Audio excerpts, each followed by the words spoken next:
श्री सूर्य देवाय नमः। आप सभी का हमारे YouTube चैनल पर हार्दिक स्वागत है।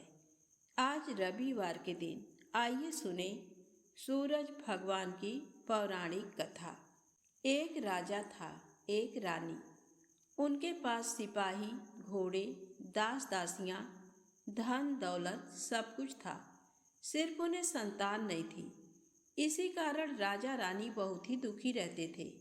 संतान प्राप्ति के लिए उन्होंने हर तरह का दान धर्म, धार्मिक अनुष्ठान, जप मंत्र, व्रत, पूजा पाठ किए, लेकिन कोई फायदा नहीं हुआ।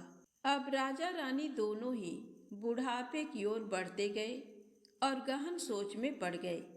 अब हमारे इतने बड़े राज्य का क्या होगा? कौन बनेगा इस राज्य का वारिस? कौन लेगा प्रजा की जिम्मेदारी? राजा रानी दिन रात इसी चिंता में घुलने लगे। उन्हें खाने पीने की भी सुध नहीं रहती। तो एक सुबह राजा के दरबार में एक साधु महाराज आते हैं। तो दासी जाकर रानी से बताती है। तब रानी दासी से कहती हैं, ये मेरा अंतिम दान धर्म है। इसके बाद मैं अपने हाथों से कोई दान धर्म नहीं करूँगी। रानी चावल से भरा पात्र लेकर बाहर आती है और साधु महाराज की झोली में भिक्षा डालने आगे बढ़ती है। तो उसके चेहरे पर छाई उदासी साधु की दृष्टि में आती है। वह उससे पूछता है, रानी साहिबा, क्या हुआ? आप क्यों इतनी उदास हैं? तब रानी साधु को सारी हकीकत बताती है और सिसकने लगती है। उस पर वह साधु महाराज कुछ पल गंभीर हो जाते हैं और कहते हैं, चिंता मत करना रानी साहिबा, आपकी संतान की इच्छा पूरी हो जाएगी। आपकी कोख से एक पुत्र जन्म लेगा, लेकिन मात्र वह 14 साल तक ही आप लोगों को मिलेगा। इसके आगे वह इस मृत्यु लोक में नहीं रह पाएगा। इससे बढ़कर आपको कुछ देना मेरे लिए संभव नहीं है। अपनी बात पूरी करके उसने अपनी झोली में हाथ डाला, थोड़ी सी भभूत निकालकर रानी को दी और कहा, आप और महाराज दोनों इसे बांटकर ग्रहण करना, तुम्हें जल्द ही पुत्र प्राप्ति होगी। इतना कहकर साधु महाराज अपनी राह चले गए। उनके जाने के बाद रानी सोचने लगी, 14 साल तो 14 साल ही सही, उतने समय के लिए हमें पुत्र मिलेगा, यही काफ़ी है। उतने साल तक मैं उसे जी जान से बड़ा करूँगी, उसे ढेर सारा प्यार दुलार दूंगी, अपनी संतान की मुराद पूरी करूँगी। उस रात अपना सारा राज काज खत्म करके राजा जब रानी के महल में गए तो रानी ने राजा को सारी बात बताई और साधु महाराज की दी हुई भभूत राजा को दिखाकर बोली, साधु महाराज ने ये भभूत हम दोनों को ग्रहण करने को कहा है। तब राजा बोले, इतना दान धर्म किया, जब तब किया, कोई फल नहीं मिला।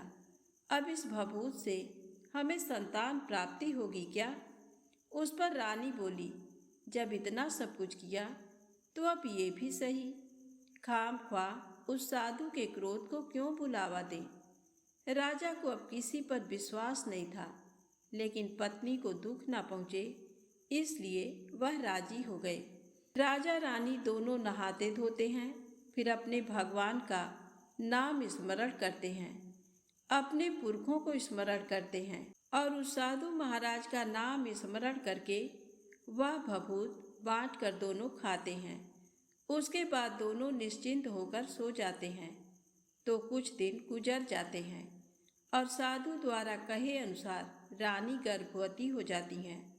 उस पर राजा रानी दोनों की खुशी गगन में नहीं समाती। राजा रानी से बोला, महारानी, सचमुच साधु महाराज की कृपा हो गई। तो 9 महीने 9 दिन और 9 घंटे पूरे होकर रानी ने एक सुंदर गोरे चिट्टे पुत्र को जन्म दिया। राजा ने बड़ी धूमधाम से पुत्र का नामकरण किया। सारे राज्य में 8 दिन तक अन्न संतर्पण रखा, उत्सव मनाया गया। अब पुत्र की कुंडली देखने के लिए राज्य के सबसे विद्वान पंडित जी को बुलाया। तो कुंडली देखकर पंडित जी बड़े चिंतित हो गए। कहने लगे, महाराज, हमारा राजपुत्र सिर्फ 14 साल तक हमारे पास रहेगा। राजा को इस बात की भनक थी ही, रानी को भी। साधु महाराज की बात याद थी। दोनों चुप रह जाते हैं। उसके बाद राजा और रानी बड़े प्यार दुलार से बेटे की परवरिश करते हैं, उसकी हर इच्छा पूरी करते हैं। थोड़े समय के लिए ही सही, भगवान ने संतान की अपनी मुराद पूरी कर दी। इससे वे समाधान मानते हैं। राजपुत्र दिन प्रतिदिन बड़ा होता है। जब वह 7 साल का हो जाता है तो राजा एक अच्छे गुरु की नियुक्ति करके उसे पढ़ाई लिखाई, राजशास्त्र, शस्त्र विद्या, घुड़सवारी इत्यादि 12 विद्याओं का शिक्षण देते हैं। जब वह सब शास्त्र विद्या में पारंगत हो जाता है और 12 साल की उम्र का हो जाता है, तब एक अच्छी सी राजकन्या खोजकर उसकी शादी कर देते हैं। तो 2 और साल बीत जाते हैं। बेटा 14 साल का हो जाता है। एक दिन राजपुत्र राजा से बोलता है, पिताजी, मैं अपना सारा राज्य घूमकर देखना चाहता हूँ। आज तक मैंने सिर्फ इस रजवाड़े के अतिरिक्त कुछ नहीं देखा है। बेटे की बात सुनकर राजा चिंतित हो जाता है, क्योंकि पुत्र को 14वां साल शुरू हुआ था। अब कोई अनहोनी होने का वक्त नजदीक आ पहुंचा था, लेकिन राजा ये सब बातें पुत्र को बता नहीं सकता था। वह क्या करता है कि चेहरे पर खुशी लाकर बेटे से कहता है, हाँ हाँ, जरूर जाओ बेटा, तुम्हें अपना सारा राज्य घूम कर देखना चाहिए। कहाँ क्या है ये सब जानना चाहिए। कल मेरे बाद तुम्ही को तो राजा बनना है। मात्र एक बात का ध्यान रखें, तुम जहाँ जा रहे हो, क्या कर रहे हो, ये बात अपनी पत्नी को नहीं बताना। पुत्र कहता है, ठीक है पिताजी, आपने जो कहा है मैं वैसा ही करूँगा। राजपुत्र दिन भर अपनी पत्नी के साथ मौज मस्ती करता है, खुशियाँ मनाता है और रात को ठीक 12 बजे बिस्तर से उठकर बाहर चला जाता है। फिर पौ फटने से पहले वापस अपने महल में आकर सो जाता है। ऐसे बहुत दिनों तक चलता रहा। अब पुत्र का 14वां साल खत्म होने में कुछ दिन ही बाकी रहते हैं। इतने में उसकी पत्नी यानी छोटी रानी रात में जाग जाती हैं। वह देखती हैं कि बिस्तर पर राजपुत्र नहीं है। वह महल में सब जगह देखती हैं, तो राजपुत्र कहीं भी नजर नहीं आता। तो वह क्या करेगी, किससे कहेगी? वह चुपचाप रहती है। फिर भोर होने पर वह देखती है कि उसका पति अपनी जगह सोया हुआ है। वह पति से कुछ नहीं पूछती, लेकिन दूसरी रात भी वैसे ही होता है। तीसरी रात, चौथी रात, ऐसे बहुत दिन तक चलता है। रानी बहुत ही चिंतित हो जाती है। पति रात को जाता कहाँ है, किससे मिलने जाता है? उसके मन में ढेर सारे सवाल उठते हैं, लेकिन उसे पूछने में डर लगता है। शायद पति गुस्सा कर बैठे। सास ससुर से पूछने के बारे में सोचा तो उसकी कुल मर्यादा बीच में आ जाती थी। तो इस तरह मन ही मन वह कुढ़ती रहती थी। इस हालत में उसे खाने पीने में दिलचस्पी नहीं होती। वह दुबली पतली हो जाती है। तो उस राज्य में फूल बेचने वाली एक बूढ़ी मालिन थी। वह हमेशा छोटी रानी को फूल देने उसके महल में आती थी। उस बुढ़िया का ध्यान छोटी रानी पर जाता है।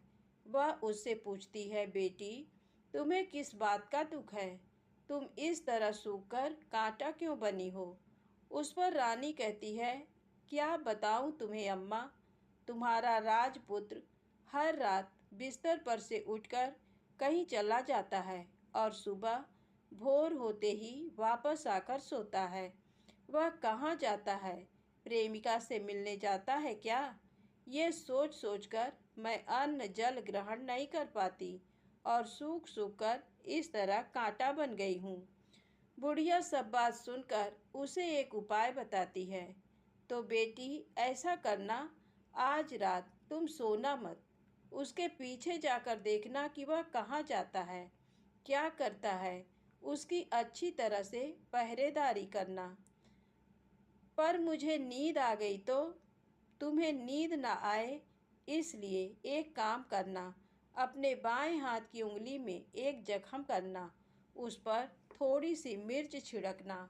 उससे तुम्हें बड़ी जलन होगी और उस पीड़ा से तुम्हें रात भर नींद नहीं आएगी। रानी बुढ़िया के कहे अनुसार करती हैं। उंगली की जलन से उसे बड़ी देर तक नींद नहीं आती, लेकिन बाद में वह सो जाती है। दूसरे दिन सुबह बुढ़िया फूल लेकर उसके महल में पहुंचती है और पूछती है, क्या हुआ बेटी, देख पाई? पति कहाँ जाता है? रानी कहती है, नहीं अम्मा, पहले कुछ समय जलन के कारण मुझे नींद नहीं आई, पर कुछ देर पश्चात मैं सो गई।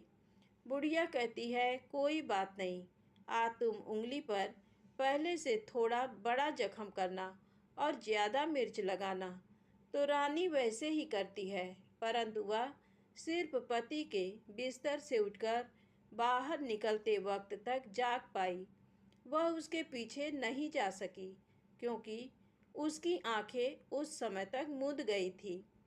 दूसरे दिन सुबह बुढ़िया आती है तो उसने पूछने से पहले ही रानी रो कर कहती है, अम्मा, मैं आज भी उनकी पहरेदारी ठीक तरह नहीं कर पाई।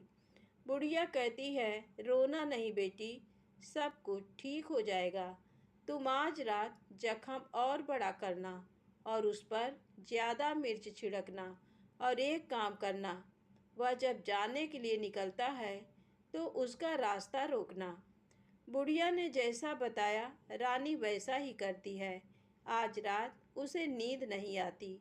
पति रात 12 बजे बिस्तर से उठकर जब महल से निकलने के लिए चलने लगता है तो वह बुढ़िया ने जैसे बताया वैसे ही करती है।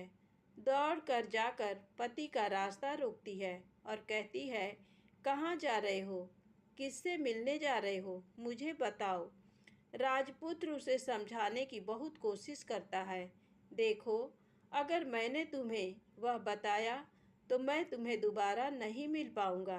रानी कहती है, कोई बात नहीं, ना मिल पाओ, लेकिन आप रात के समय कहाँ जाते हो ये मुझे पहले बता दीजिए। राजपुत्र निरुपाय हो जाता है। पत्नी की जिद के आगे उसकी एक नहीं चल पाती। ठीक उसी समय उसका 14वां साल खत्म होकर 15वां साल लगने वाला था। जो होता है वह हो जाने दो, वह सोचता है, और कुछ चावल मंत्रों से सिद्ध करके पत्नी को देकर कहता है, इन चावलों के दानों को दोनों हाथों की मुट्ठी में पकड़ना। पहले दाएं हाथ में पकड़े चावल मेरे ऊपर फेंकना। मैं कौन हूँ तुम्हें पता चल जाएगा। बाद में बाएं हाथ में पकड़े चावल मेरे ऊपर फेंकना। मैं जैसा था तुम्हें मिल जाऊंगा, लेकिन यदि तुम बाएं हाथ के चावल मेरे ऊपर फेंकना भूल गई तो मैं तुम्हें कभी नहीं मिल पाऊंगा। रानी ने कहा, नहीं भूलूंगी। रानी बड़े आत्मविश्वास के साथ कहकर दाएं हाथ में पकड़े चावल पति के ऊपर फेंक देती है तो राजपुत्र एकदम एक विशाल घोड़ा बन जाता है। एकदम उम्दा, सफ़ेद, गर्दन पर लंबी अयाल। देखते देखते वह तेजी से दौड़ने लगता है। रानी उस घोड़े को एकदम भौचक्की होकर देखने लगती है और पति ने बाएं हाथ के चावल फेंकने की जो बात कही थी वह भूल जाती है। उसकी आंखों के सामने घोड़ा महल से बाहर निकलकर चला जाता है। घोड़ा जो महल से बाहर जाता है तो वापस नहीं आता। अब रानी को बड़ा पश्चाताप होता है। वह स्वयं को कोसने लगती है, लेकिन अब उसका कोई फायदा नहीं होने वाला था। राजपुत्र अब वापस नहीं आने वाला था। सुबह होते ही महाराजा महारानी को सब बात पता चलती है। उन्हें बहुत दुख होता है। वे बिस्तर पकड़ते हैं और राह देखते हैं कि एक दिन उनका बेटा वापस आ जाए। इस तरह 1 महीना गुजरता है, 2 महीने गुजरते हैं, 3 महीने गुजरते हैं, आखिर 6 महीने पूरे होते हैं। राजपुत्र का कोई अता पता नहीं लगता। प्रधान राजपुत्र को ढूंढने के लिए राज्य के गांव-गांव सिपाही भेजता है, लेकिन उन्हें कोई सफलता नहीं मिलती। इधर रानी अपनी हठ के कारण पति गायब हो गया ये सोचकर स्वयं को मन ही मन कोसती हैं और प्रण लेती हैं कि कुछ भी करके पति को ढूंढ लाएंगी और उसे वापस घर लेकर आएंगी। एक दिन वह सुबह उठकर सास ससुर के महल में जाती हैं और कहती है कि मैं अपने पति की खोज में जा रही हूँ। महाराजा महारानी को और क्या चाहिए था, कुछ भी करके उनका बेटा उन्हें वापस मिलना चाहिए था। वे बहू को जाने की अनुमति देकर कहने लगे, बेटी तुम्हें जो चाहे वह करो, जहाँ जाना है वहाँ जाओ, लेकिन हमारे बेटे को वापस लेकर आओ। अब रानी अपना शाही वेश बदलकर एक सेठानी बन जाती है। कुछ दास दासियों को, कुछ नौकरों को साथ ले लिया, कुछ सामान साथ लिया और राज्य की सीमा पर जाकर वहाँ एक भोजनालय खोल दिया। वहाँ आने वाले सब यात्रियों को खाना मुफ्त में देने लगी। मात्र एक शर्त रखी कि खाने वाले को उसकी देखी कोई अजीब चीज उसकी मालकिन को यानी राजकन्या को बतानी पड़ेगी। तो वहाँ आने वाला हर नागरिक अपनी तरफ से मैंने ये देखा, मैंने वह देखा कहकर वहाँ से मुफ्त खाना खाकर जाता था। परंतु रानी को जो बात चाहिए थी वह अब तक मिली नहीं थी। ऐसे ही कुछ दिन बीत गए तो इधर क्या होता है कि रानी के महल में फूल लेकर जाने वाली बुढ़िया के एक बेटा और बहू थे। उनका एक छोटा बेटा था, यानी बुढ़िया का एक पोता था। तो बेटा और बहू सुबह काम के लिए निकलते थे तो पोते को संभालने की जिम्मेदारी बुढ़िया पर रहती थी। बुढ़िया दिन भर पोते को संभालती थी। एक दिन बुढ़िया को पान खाने की आदत थी तो पान लगाने के लिए चूना चाहिए था। वह उसे तैयार करने के लिए सीपियाँ लेकर आई। इन सीपियों को भूनने के लिए गोबर के कंडे चाहिए थे।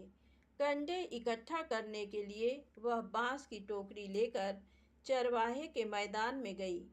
वहाँ बहुत सारे कंडे थे। उन्हें जमा करते करते उसे घर आने में अंधेरा हो गया। इस ओर शाम होते ही काम से वापस बेटा बहू घर पहुँचे तो देखा कि बच्चा घर पर अकेला है और रो रहा है। वे दोनों गुस्से से लाल पीले हो गए। इतने में बुढ़िया घर आ पहुंची। बेटा ने पूछा, पोते को घर अकेला छोड़कर कहाँ गई थी? बुढ़िया बताने लगी कि मैं गोबर के कंडे इकट्ठे करने गई थी। इस पर बेटा बोला, दोबारा बच्चे को अकेला घर पर छोड़कर यदि कहीं गई तो मैं तुम्हें बहुत पीटूंगा। बुढ़िया कहने लगी, नहीं बेटा, फिर कभी ऐसा नहीं करूंगी। लेकिन दूसरे ही दिन बुढ़िया वह बात भूल गई और फिर चरवाहे के मैदान पर कंडे इकट्ठा करने चली गई। शाम को जब बेटा बहू काम से वापस लौटे तो देखते हैं कि बच्चा घर पर अकेला है और रो रहा है। अब उसके बेटे की सहन शक्ति खत्म होने लगी और बुढ़िया के वापस आने पर उसे घर से निकाल दिया। बुढ़िया रात भर घर के बाहर अंधेरे में बैठी रही और सुबह होते ही हाथ में टोकरी लेकर कंडे इकट्ठा करने के लिए निकल गई। उस दिन उस पर कंडे इकट्ठा करने का मानो पागलपन सवार था। कंडे इकट्ठा करते करते कब अंधेरा छा गया उसे मालूम ही नहीं चला। उसे जब ध्यान आया तो गांव का रास्ता भी ठीक तरह से दिखाई नहीं दे रहा था। वह अंधेरे में आंखें फाड़कर देखती देखती किसी तरह आगे निकल पड़ी। तो होता क्या है कि एक कपिला गाय छन छन की आवाज करते, गले की घंटी बजाते ठुमक कर उस मैदान पर आ गई। उसे देखकर बुढ़िया सोचने लगी कि इस गाय के पीछे पीछे जाऊंगी तो गांव तक पहुंच जाऊंगी। तब बुढ़िया उसके पीछे पीछे जाने लगी। वह गाय क्या करती है कि उस मैदान से लेकर एक एक करके 6 मैदान पार करती है। आखिर में वह 7वें मैदान पर पहुंचती है। तो वहां क्या होता है कि उस मैदान पर एक बड़ा सा पत्थर है।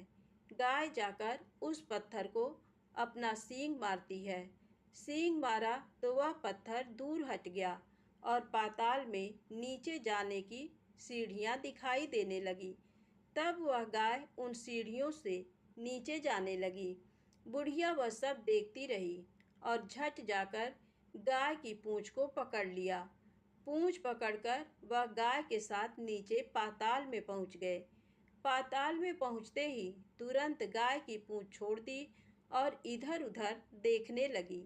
वहीं से बुढ़िया ने देखा कि पाताल में सब जगह जगमगाहट है। दिया दीप जलते हैं और तेज रोशनी गाय के ऊपर पड़ती है और वहां अद्भुत घटनाएं घटने लगीं। गाय के नीचे जाते ही उसके गले में अपने आप सांकल पड़ गई और छम छम करके कोई दुधाड़ी में गाय का दूध दूहने लगी। लेकिन जो भी कोई वह कर रहा है वह मात्र दिखाई नहीं दे रहा। बुढ़िया बहुत घबरा गई, कहाँ आकर फंस गई। वह सोचने लगी और यहाँ वहाँ छिपने के लिए जगह ढूंढने लगी, लेकिन उसे कहीं भी जगह नहीं मिली। हर जगह उजाला ही उजाला था। तो वह यूं एक कोनों में खड़ी रह गई और जो कुछ सामने हो रहा था उसे चुपचाप देखने लगी। कुछ पल के बाद वहां झट से एक उम्दा सफेद घोड़ा आया। वहां 2 कुंड थे। उसमें से एक कुंड में उस घोड़े ने छलांग लगाई और ऊपर आ गया। अब उसे राजपुत्र का रूप प्राप्त हो गया। राजपुत्र बनने के बाद उसने दूसरे कुंड के पानी में स्नान किया। वहां रखे नए कपड़े पहने हैं। नजदीक ही एक सुंदर पलंग था। उस पर आकर वह बैठ गया। उसके सामने अपने आप 5 पकवानों की थाली आ गई। दूध की एक प्याली आ गई। पान सुपारी आ गए। उसके सामने एक दिया जलता रहा। राजपुत्र ने खाना खाया, दूध पिया, पान सुपारी खाया और बिस्तर पर लेट जाने से पहले सूर्य देव का स्मरण करके सामने जलते दिए से पूछा, दिए दिए दीपंकर, मेरे माता पिता क्या कर रहे हैं? दिया बताने लगा, बेटे के शोक में डूबे हैं। राज्य कौन संभाल रहा है? राज्य प्रधान संभालता है। मेरी पत्नी क्या करती है? उसने चौराहे पर भोजनालय शुरू किया है और आते जाते लोगों से वह नई खबर के बारे में पूछती है। दिए के ये कहते ही राजपुत्र कहने लगा, ठीक है। उसके बाद वह सो गया। बुढ़िया कोने में खड़ी रहकर ये सब देखती रही। ऐसी अद्भुत घटना उसने जिंदगी में पहली बार देखी थी। उसे अंदर ही अंदर चुलबुलाहट होने लगी। वह अपनी भूख प्यास भूल गई और आगे क्या होता है कि उसे उत्सुकता से देखने लगती है। लेकिन उसके बाद और कुछ घटनाएं नहीं घटती। रात गुजर गई और सुबह हो गई। सुबह होने पर पलंग पर सोया राजपुत्र उठा और फिर से पहले वाले कुंड में छलांग लगाई। तो अब वह फिर से घोड़ा बनकर कुंड से बाहर आ गया। बाहर आते ही वह तेजी से उस पाताल नगरी से बाहर निकल गया। लेकिन वह कहाँ गया, बुढ़िया को कुछ पता नहीं चला। उसके बाद पिछली रात की तरह कोई उस गाय का छम छम करके दूध दोहने लगा। जैसे ही दूध दुहाना खत्म हुआ, उसके गले की सांकल अपने आप खुल गई और वह गाय तेजी से ऊपर जाने वाली सीढ़ियां की ओर भागने लगी। गाय को दौड़ते देखकर बुढ़िया सोचने लगी, अब गाय के साथ यहाँ से ऊपर जाना ही समझदारी है, नहीं तो कोई मुसीबत आकर मेरे ऊपर टपक जाएगी। झट से उसने गाय की पूंछ पकड़ ली और गाय के साथ ऊपर आ गई। गाय जब ऊपर मैदान में पहुंची तो उस सुरंग का रास्ता अपने आप बंद हो गया और उसके मुंह पर एक बड़ा सा पत्थर पूर्ववत खड़ा हो गया। ऊपर आकर वह गाय जंगल की ओर निकल गई। इधर बुढ़िया एकदम बावली सी हो गई। उसने पाताल नगरी में जो कुछ देखा वह जल्द से जल्द किसी को बताने के लिए उतावली हो उठी। उसे एकदम याद आया कि नगर की सीमा पर कोई औरत भोजनालय चलाती है और नई बात बताने वाले को अच्छा खाना पीना मुफ्त में देती है। वह सोचने लगी कि क्यों न मैं ये बात उस औरत को जाकर बताऊं। यदि उसे ये बात पसंद आ गई तो बाकी जीवन खाने पीने की झंझट से मुक्ति मिलेगी। बुढ़िया ने मन में तय किया और तुरंत उस भोजनालय के द्वार पर टंगे नगाड़े के सामने खड़ी हो गई और जोर जोर से नगाड़ा बजाना शुरू कर दिया। नगाड़े का इस तरह शोर सुनकर मालकिन यानी छोटी रानी मन में प्रसन्न हो जाती हैं कि शायद कोई बड़ी बात लेकर यहाँ आया है। रानी सिपाहियों को आदेश देती है, जाइए और जो कोई आया है उसकी अच्छी खातिरदारी कीजिए। आदेश पाते ही सिपाही नीचे दौड़ गए तो एक बुढ़िया नगाड़ा बजा रही है। उन्होंने पूछा, क्यों री बुढ़िया, क्या हुआ, क्यों नगाड़ा बजा रही हो? बुढ़िया बोली, कुछ नहीं बेटा, यहाँ खाना मिलता है ना, इसलिए आई हूँ। खाना चाहिए, मिलेगा, लेकिन तुझे कोई नई बात बतानी पड़ेगी। हाँ बताऊंगी, एक बात मालूम है मुझे। इस पर सिपाही उसे अंदर लेकर आए। उनको मालकिन का आदेश था कि जो कोई बूढ़ा बुजुर्ग वहाँ आए उनके साथ अच्छी तरह पेश आना, उनका अच्छा आदर आतिथ्य करना। तो सिपाही ने उस बुढ़िया का भरपूर आदर आतिथ्य किया। उसे बड़ी सी थाली भरकर व्यंजन परोसते हैं। बुढ़िया कुछ दिनों से भूखी थी, वह खाने पर टूट पड़ी। खाना खाने के बाद सिपाही ने उसे नई साड़ी पहनने को दी। उसके बाद उसे लेकर रानी के पास आए। बुढ़िया और रानी ने तुरंत एक दूसरे को पहचान लिया। बुढ़िया बोली, बेटी तुम? और रानी बोली, अम्मा तुम? बड़ी देर तक दोनों भांति भांति की बातें करती रहीं। आखिर कुंवरनी बुढ़िया से कहने लगी, अम्मा अब बताओ तुमने क्या नई बात देखी है? नई बात? मैंने कोई नई बात देखी नहीं है। वह तो मेरे पास तुम्हें देने के लिए खाने के पैसे नहीं थे, इसलिए मैंने झूठ कहा और नगाड़ा बजाया। रानी ने कहा, अम्मा घबराना नहीं, मैं किसी को तुम्हारा नाम नहीं बताऊंगी। फिर भी बुढ़िया मैंने क्या देखा, कब देखा करके आनाकानी करने लगी। इस पर कुंवरनी ने उससे कहा, देखो अम्मा, यदि तुमने मुझे वह नई बात बताई तो जिंदगी भर मैं तुम्हारी देखभाल करूंगी और तुम्हें रानी माता की तरह रखूंगी। अब बुढ़िया बताने को तैयार हो गई। उसने जो कुछ उस चारागाह वाले मैदान पर देखा था वह सब कुछ कुंवर रानी को बता दिया। बुढ़िया की वे बातें सुनकर कुंवरनी को यकीन हो गया कि वह राजपुत्र उसी का पति है। वह तुरंत बुढ़िया से कहने लगी, अम्मा मुझे उस जगह पर ले चलो। नहीं बेटी, वह पाताल राज्य है, सांप है। यदि किसी ने तुम्हें देख लिया तो तुम्हारी जान खतरे में पड़ सकती है। लेकिन रानी उसकी एक भी नहीं सुनती। उसे उस जगह ले जाने के लिए हठ करने लगी। आखिर में बुढ़िया ने उसका कहना मान लिया और कहने लगी, ठीक है, मैं तुम्हें वहाँ लेकर चलती हूँ, पर आज नहीं कल। वहाँ जाना है तो शाम को ही जाना होगा। तो दूसरे दिन दोपहर को रानी बुढ़िया के साथ उस मैदान पर गई और एक जगह छुपकर गाय के आने की राह देखने लगी। दिन ढलते ही अंधेरा घेरने लगा और गाय हमेशा की तरह वहां आ गई।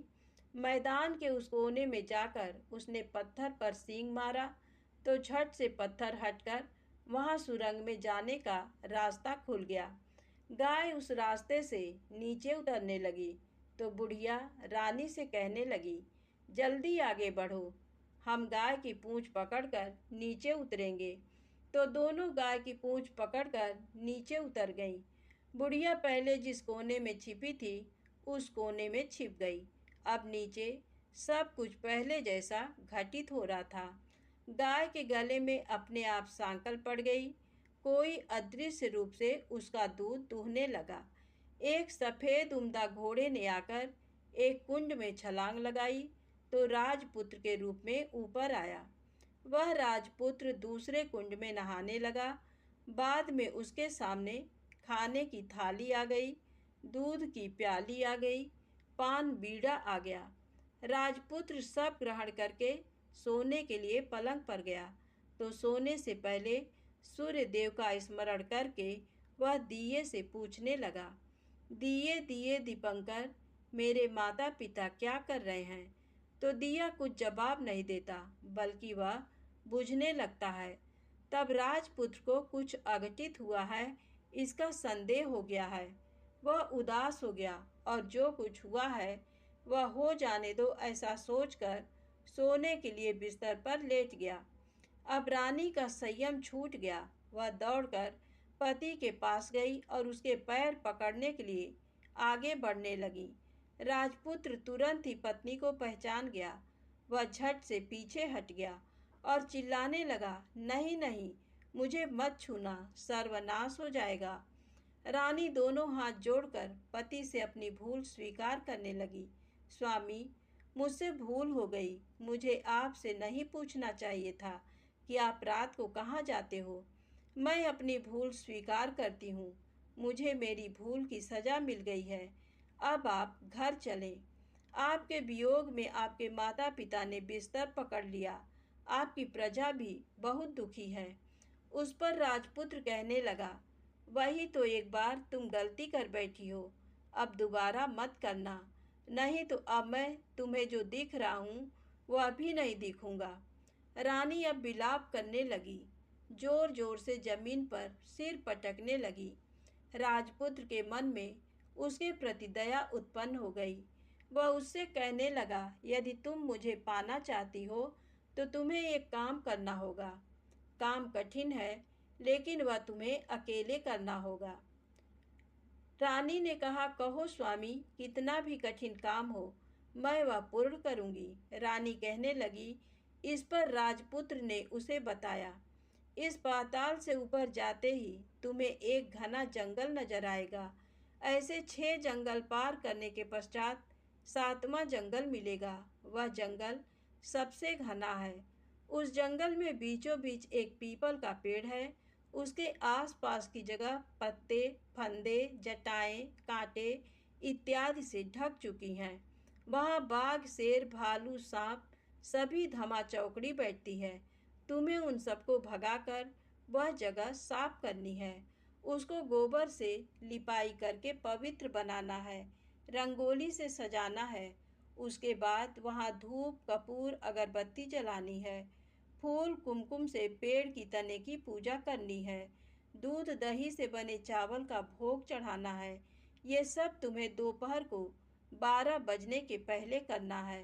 12 बजने के समय तुम्हें उस जगह पर बैठकर सूर्य भगवान का ध्यान करना है। ठीक 12 बजे सूर्य भगवान का रथ वहाँ उतरेगा। वे वह सब देखकर खुश हो जाएंगे और कहेंगे, जिस किसी ने ये सब किया है उसे मैं मनचाहा फल दूंगा।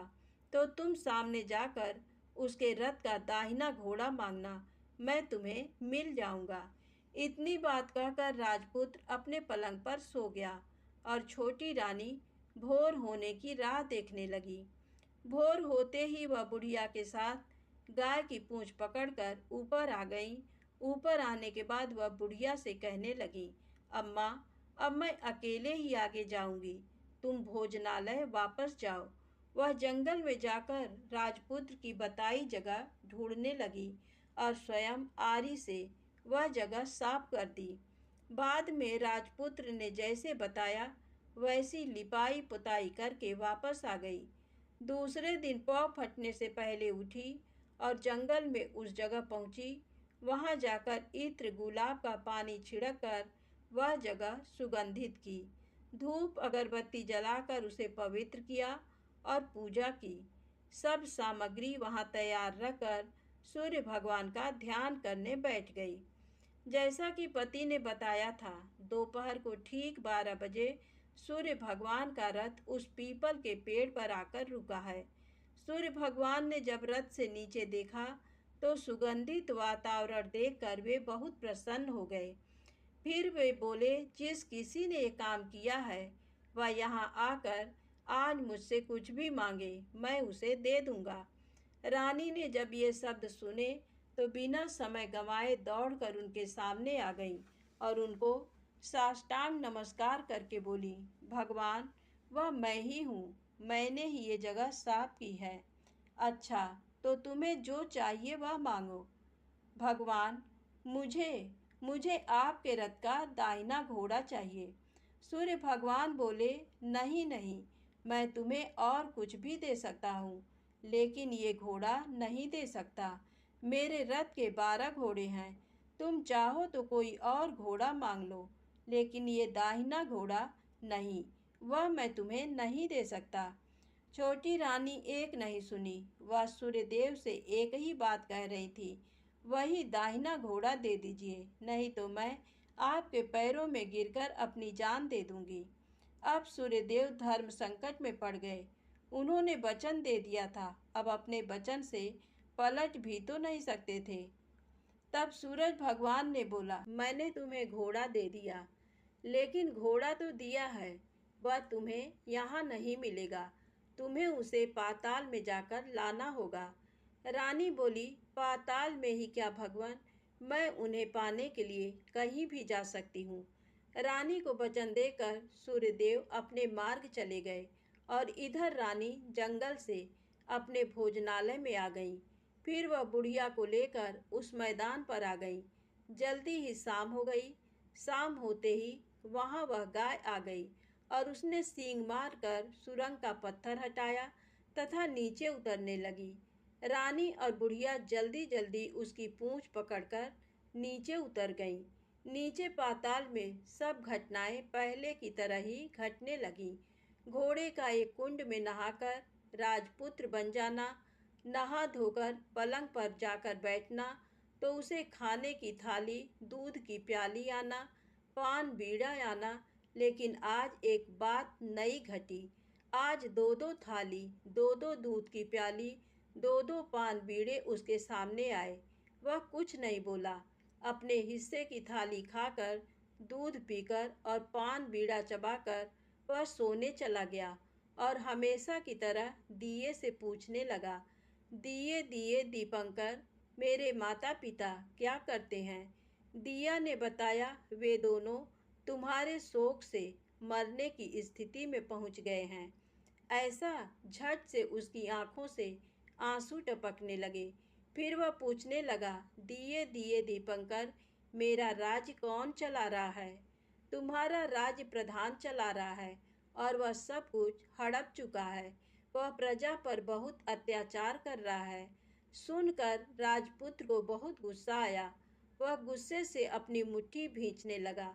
अब वह पूछने लगा, दिए दिए दीपंकर, मेरी पत्नी क्या कर रही है? अब दिया कुछ नहीं बोला, चुप रहा। अब रानी का संयम जवाब दे गया। वह दौड़कर पति के गले लग गई। अब मैं तुम्हें मिल गया, राजपुत्र कहने लगा। सच कहते हो, अब आप फिर से घोड़ा तो नहीं बनेंगे? नहीं, दोबारा घोड़ा नहीं बनूंगा। तुमने जो इतने सारे कष्ट उठाए हैं मुझे पाने के लिए, इसलिए सूर्यदेव ने मुझे सदा के लिए घोड़े के जन्म से मुक्त कर दिया है।